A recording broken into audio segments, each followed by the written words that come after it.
Halo teman-teman UXers, kembali lagi bersama saya dari Rusmana di channel UX Orbit Design. Pada video kali ini, saya ingin sharing tentang apa itu UX Design dan kenapa UX Design itu penting bagi bisnis. Sebelumnya, bagi teman-teman yang baru tahu channel UX Orbit ini, jadi channel UX Orbit Design ini adalah channel yang membahas seputar UI, UX, dan product design. So, bagi teman-teman yang belum subscribe, silakan diklik tombol subscribe-nya ya. Kemudian videonya di-like dan di-share kepada teman-teman yang lainnya. Oke, tanpa berlama-lama, kita langsung saja ke pembahasan.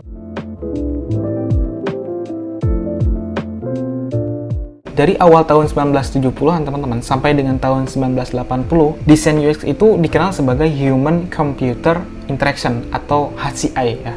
Mungkin beberapa teman-teman sudah tahu mengenai istilah HCI itu. Pada tahun 1970, Xerox PARC adalah perusahaan penelitian dan pengembangan yang ada di Palo Alto, California, Amerika Serikat. Mereka itu memperkenalkan personal komputer pertama ya. Personal komputer pertama itu bukan hanya lebih kecil dari komputer sebelumnya, tapi juga memiliki yang namanya graphical user interface, teman-teman.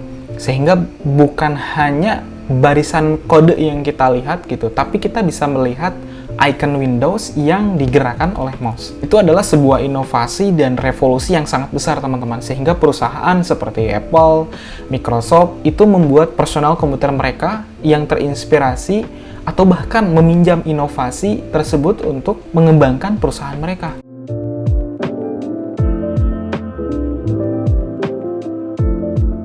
Nah, semakin banyaknya komputer pribadi atau personal komputer pada tahun 1970 dan 1980 membuat orang-orang banyak mengajukan pertanyaan seperti ini. Bagaimana gitu seharusnya orang berinteraksi dengan komputer itu? Dan juga bagaimana sih sebenarnya kita sebagai user gitu bisa membuat interaksi itu seintuitif mungkin seperti kita berinteraksi dengan orang lain pada umumnya gitu. Pada awalnya teman-teman, HCI itu sebagian besar itu dari bidang-bidang seperti psikologi kognitif dan ilmu komputer. Mereka sebagian besar itu berfokus kepada pengembangan konsep usability atau kegunaan bagaimana membuat komputer itu seintuitif mungkin ya.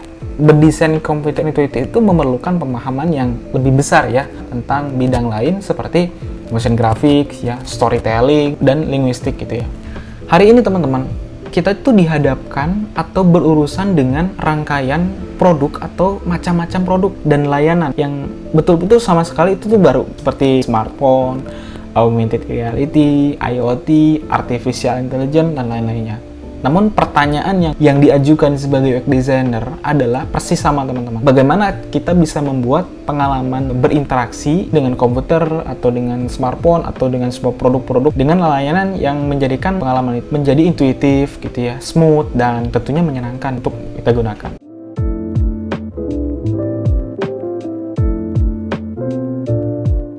Don Norman pernah berkata teman-teman, beliau itu menciptakan istilah UX Experience Design pertama pada saat Pak Don itu bekerja di Apple ya.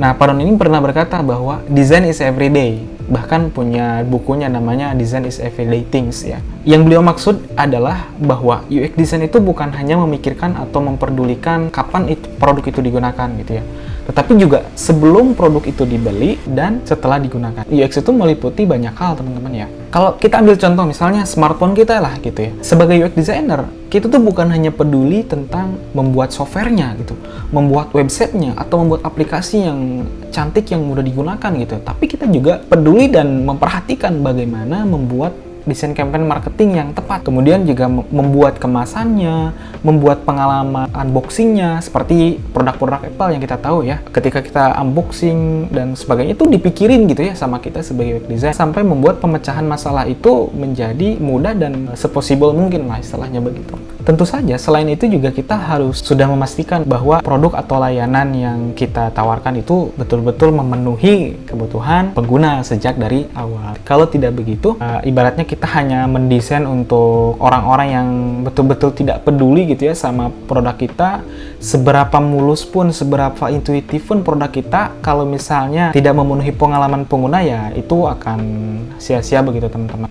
Nah, maka dari itu teman-teman, inilah sebabnya kenapa UX design itu menjadi istilah umum ya, dan cakupannya sangat luas gitu. Termasuk visual design ya, usability, psikologi, sosiologi, dan estetika. Nah, teman-teman, untuk menjadi UX designer itu, sebetulnya bisa dari background apa saja, baik itu dari guru, sales misalnya, marketing, entrepreneur, kasir dan sebagainya, itu bisa jadi UX designer karena UX design itu bidang multidisiplin teman-teman. Jadi semua orang bisa menjadi UX designer.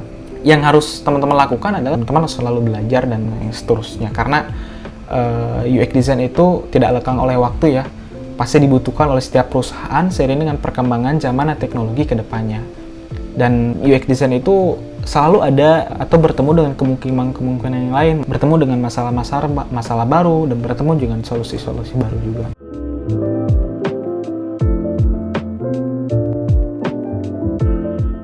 Kenapa sih UX itu penting bagi bisnis gitu ya teman-teman? Nah, kalau kita lihat ya, riset yang dilakukan oleh McKinsey Company pada tahun 2018, mereka melakukan riset ke 3 perusahaan di industri yang berbeda-beda, yaitu industri teknologi kesehatan, consumer goods, dan bank retail.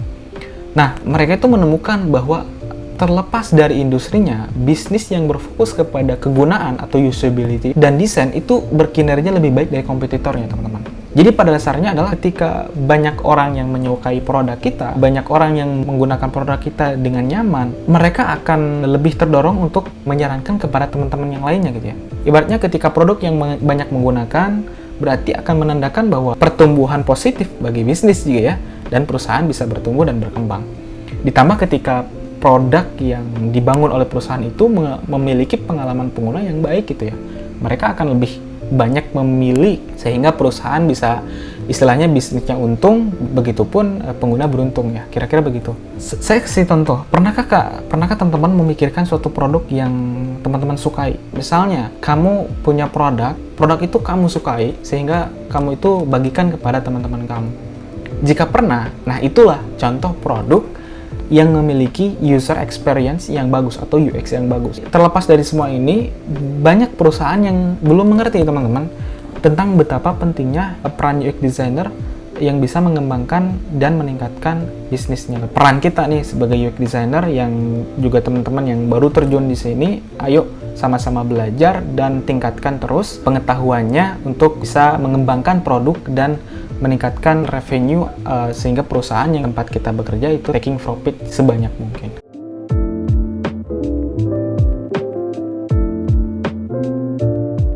Oh ya teman-teman, bagi teman-teman yang mau belajar tentang UI UX design ya, terkhusus UX dan UI, nah saya sedang membuka kelas gratis dan teman-teman bisa diakses kelasnya di website yang sudah saya cantumkan di deskripsi. Silakan karena ini kelasnya gratis dan tunggu ada kelas-kelas selanjutnya yang akan kita sharingkan kepada teman-teman semua. Semoga bermanfaat teman-teman. Jangan lupa subscribe, like, komen, dan share kepada teman-teman semua yang membutuhkan. Terima kasih. Sampai jumpa di video berikutnya teman-teman.